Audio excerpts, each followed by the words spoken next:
बेटा next topic है हमारा मॉडुलस ऑफ कॉम्प्लेक्स नंबर। बहुत छोटी सी चीज़ रह गई है, ठीक है। मॉडुलस ऑफ कॉम्प्लेक्स नंबर का सीधा सीधा क्वेश्चन आता है, ऐसे लिखा आता है। मान लो क्वेश्चन आया if z equals to 6 - 4 iota, फिर लिखा आता है फाइंड, ये तो पूरा लिखा आएगा, फाइंड मॉडुलस ऑफ z, पूरा MODULUS मॉडुलस ऑफ z, ठीक है। या फिर सिंपल लिखा आएगा फाइंड, ऐसे दो ये होंगे और बीच में z होगा, इसका मतलब भी क्या है, फाइंड मॉडुलस ऑफ z, ठीक है।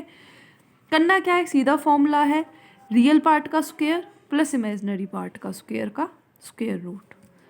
यानी कि अगर आपसे मॉड z पूछा तो सबसे पहले आपको पता होना चाहिए रियल पार्ट क्या है। रियल पार्ट क्या होता है, ये वाला, ये मैंने फर्स्ट वीडियो में बता चुकी हूँ आपको, फर्स्ट या फिर सेकंड वीडियो में, 6 का स्क्वायर, फिर प्लस इमेजिनरी पार्ट क्या है, ये वाला, यानी कि -4 का स्क्वायर।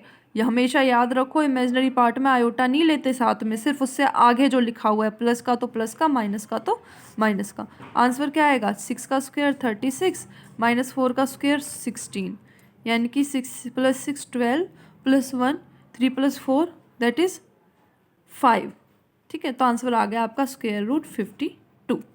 ओके, नेक्स्ट है हमारे पास पोलर एंड कार्टेशियन फॉर्म, ठीक है बेटा। अभी तक हमने कॉम्प्लेक्स नंबर कैसे पढ़े, z = 3 + 4 iota, z = 5 + 6 iota, z = 6 + 7 iota, इसे कार्टेशियन फॉर्म बोलते हैं, ठीक है। ये ना सिर्फ नाम है, शब्द है, कार्टेशियन फॉर्म, ठीक है। ये कोई बहुत बड़ी पहाड़ नहीं है कि ये कार्टेशियन, ये कैसा वर्ड है, जैसे आप लोगों के नाम है ऐसे ही एक वर्ड है कार्टेशियन फॉर्म। अगर कोई नंबर दिखे आपको 3 + 4 आयोटा, उसको मैथमेटिशियंस बोलते हैं कि ये ना इसकी कार्टेशियन फॉर्म है, ठीक है। एक आपके नाम होते हैं ना, एक घर का नाम एक बाहर का नाम, तो ऐसे कॉम्प्लेक्स नंबर्स का भी होता है, ठीक है। तो ये कार्टेशियन फॉर्म है। अब एक और फॉर्म होती है पोलर फॉर्म, बहुत कम यूज़ होती है पर क्वेश्चंस बना देते हैं, ठीक है। जैसे आपके गांव वालों को ज़रूरी नहीं है कि आपका जो उन पेपर्स में नाम चल रहा है वो पता ही हो, ठीक है। पर यहाँ पे क्या है कि कॉम्प्लेक्स नंबर में कार्टेशियन फॉर्म और पोलर फॉर्म आपको दोनों पता होनी चाहिए किसी भी नंबर का, कि उसका घर का नाम क्या है और बाहर का नाम क्या है, ठीक है। तो होता क्या है, एक सिंपल सा फॉर्मूला होता है ये वाला, r cos theta + iota r sin theta. Question से ही बताती हूँ। क्वेश्चन लिया मैंने, z इक्वल्स टू 3 + 4 आयोटा ही लेंगे, सबसे अच्छा नंबर है 3 + 4 आयोटा।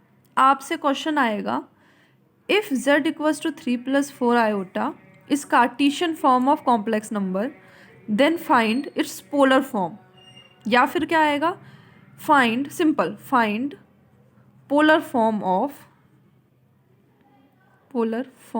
ऑफ और फिर ये लिखा आएगा, ठीक है। करना क्या है आपको दो चीज़ें निकालनी है, एक तो r निकालना है, एक थीटा निकालना है। बेटा r वही है, r का मतलब मॉडुलस ऑफ z ही होता है, जो अभी हमने ऊपर सीखा। कैसे निकालोगे, स्क्वायर रूट रियल पार्ट का स्क्वायर प्लस इमेजिनरी पार्ट का स्क्वायर, यानी कि 3 स्क्वायर + 4 स्क्वायर, क्या आ गया 9 + 16, यानी कि 25, और 25 का स्क्वायर रूट क्या है 5। थीटा होता है tan इनवर्स b/a, b मतलब इमेजिनरी पार्ट और a मतलब रियल पार्ट, ठीक है। b यानी कि ये और a मतलब 3, यानी कि tan इनवर्स 4/3, बस इतना ही लिख के आना है, ठीक है। उसके बाद एक लास्ट लाइन लिख के आनी है, so polar form of z is z equals to r cos theta plus iota r sin theta, where r क्या है 5 और थीटा क्या है tan इनवर्स 4/3, ठीक है। इतना ही लिख के आ जाना, मोर देन सफिशिएंट होता है, ठीक है। इन्वर्स वाला आपको तो अभी थोड़ा सा लग रहा होगा ये tan इन्वर्स कहाँ से आ गया, tan theta sin theta cos theta, ये तो हमने पढ़े हुए हैं, ये tan इन्वर्स कहाँ से आ गया, इतनी टेंशन नहीं लेनी इस चीज़ की, ठीक है।